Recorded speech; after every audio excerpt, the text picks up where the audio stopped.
ሰላም ጤና ይስጥልኝ። በዛሬው ትምህርታችን የተለየ ድምጽ ያላቸውን የአፋን ኦሮሞ ፊደላት እንመለከታለን።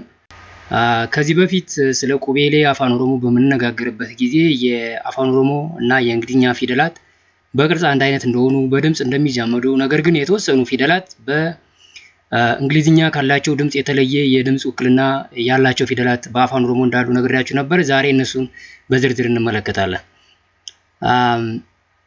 እንግዲህ ሲ በእንግሊዝኛ የምናውቀው ሲ በአፋን ኦሮሞ ጫ የሚል ድምጽ ነው ያለው።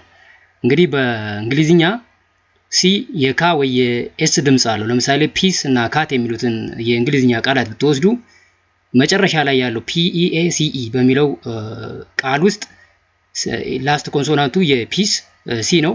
በዚህ ቃል ውስጥ ሲ የኤስ ሳውንድ አለው። ካት በሚለው ውስጥ ደግሞ CAT ነው፣ የእንግሊዝኛ ቃል ነው ይሄ። ሲ የካ ድምጽ አለው ማለት ነው። በአፋን ኦሮሞ ግን ሲ የጫ ድምጽ ነው ያለው።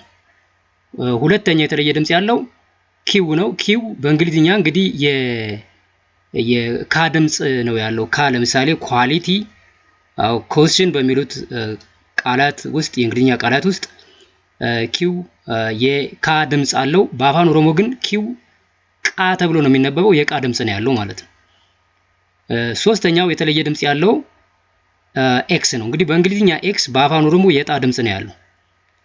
እንደምታውቁት እንግዲህ ኮምፕሌክስ እና ቦክስ በሚሉት የእንግሊዝኛ ቃላት ውስጥ መጨረሻ ላይ ያለው ተነባቢ ፊደል ኤክስ ነው። የኤክስ የሚል ድምጽ አለው። የኬ እና የኤስ ኮምባይንድ የሆነ ድምጽ አለው። በአፋን ኦሮሞ ግን ኤክስ የጣ ድምጽ ነው ያለው ማለት ነው። ሌላው ኛ ነው። ኛ እንግዲህ ኤን እና ዋይ ነው። የቁቤ ደቻ ነው ሲነበብ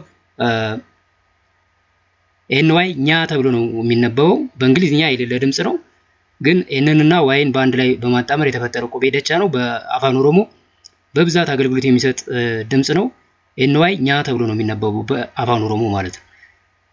እንግዲህ ቲኤስ ፀሐይ ይባላል። በአፋን ኦሮሞ ብዙም የሚወክለው ድምጽ የለም፣ ግን አፋን ኦሮሞ ከአማርኛ ወይም ከሌሎች ቋንቋዎች የሚወስዳቸውን ድምጾች ለመወከል ስለሚጠቅም በአፋን ኦሮሞ ፊደል ገበታ ውስጥ ትመለከቱታላችሁ። ቲኤስ ጻ ተብሎ ነው የሚነበበው። ዣ እንግዲህ ዜድ ኤች ዣ ነው። ዜድ እና ኤችን በማጣመር የተፈጠረ ነው። ይሄኛውም እንደዚሁ በአፋን ኦሮሞ ውስጥ ድምጹ የለም፣ ግን አፋን ኦሮሞ ከአማርኛ ከሌሎች ቋንቋዎች የሚዋሳቸውን ድምጾች ለመወከል ስለሚጠቅም በአፋን ኦሮሞ ፊደል ገበታ ውስጥ ትመለከቱታላችሁ። በአንዳንድ መጽሐፍት ውስጥ በተወሰኑ መጽሐፍት ውስጥ ላይኖር ይችላል።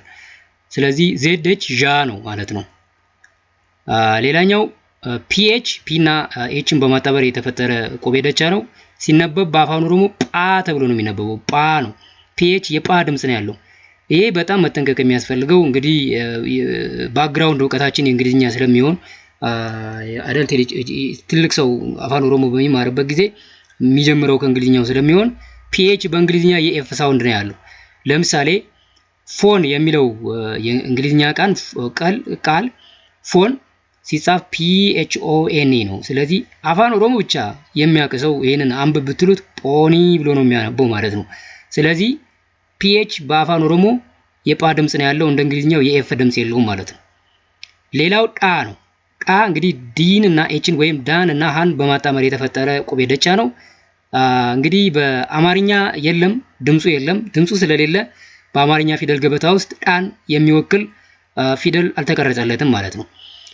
እንግዲህ በእንግሊዝኛም የለም በአማርኛም የለም። ነገር ግን በአፋን ኦሮሞ ከፍተኛ አገልግሎት የሚሰጥ እና የተለመደ ድምጽ ነው። ስለዚህ ድምጹ የተወከለው ዲኤች በሚለው ፊደል ነው። ቁቤ ደቻ ነው። ጣ ነው። እንግዲህ ይሄ የድምጹ በአማርኛ ስለሌለ የተለመደ ስላልሆነ አፋን ኦሮሞ የማይናገሩ ሰዎች ይህንን ድምጽ ማውጣት ይከብዳቸዋል። ጣን በተመለከተ ራሱን የቻለ ኦዲዮ ቪዲዮ ሰርተን እንዴት እንደምናነበው እንዴት እንደምንጽፈው በአፋን ኦሮሞ ጣን ያካተቱ ቃላትን ወስደን እንደዚሁ እንዴት እንደምንለማመድ የምንመለከትበት ትምህርት ጊዜ ይኖረናል። የዛሬውን በዚህ ጨርሰናል። ነጋቴ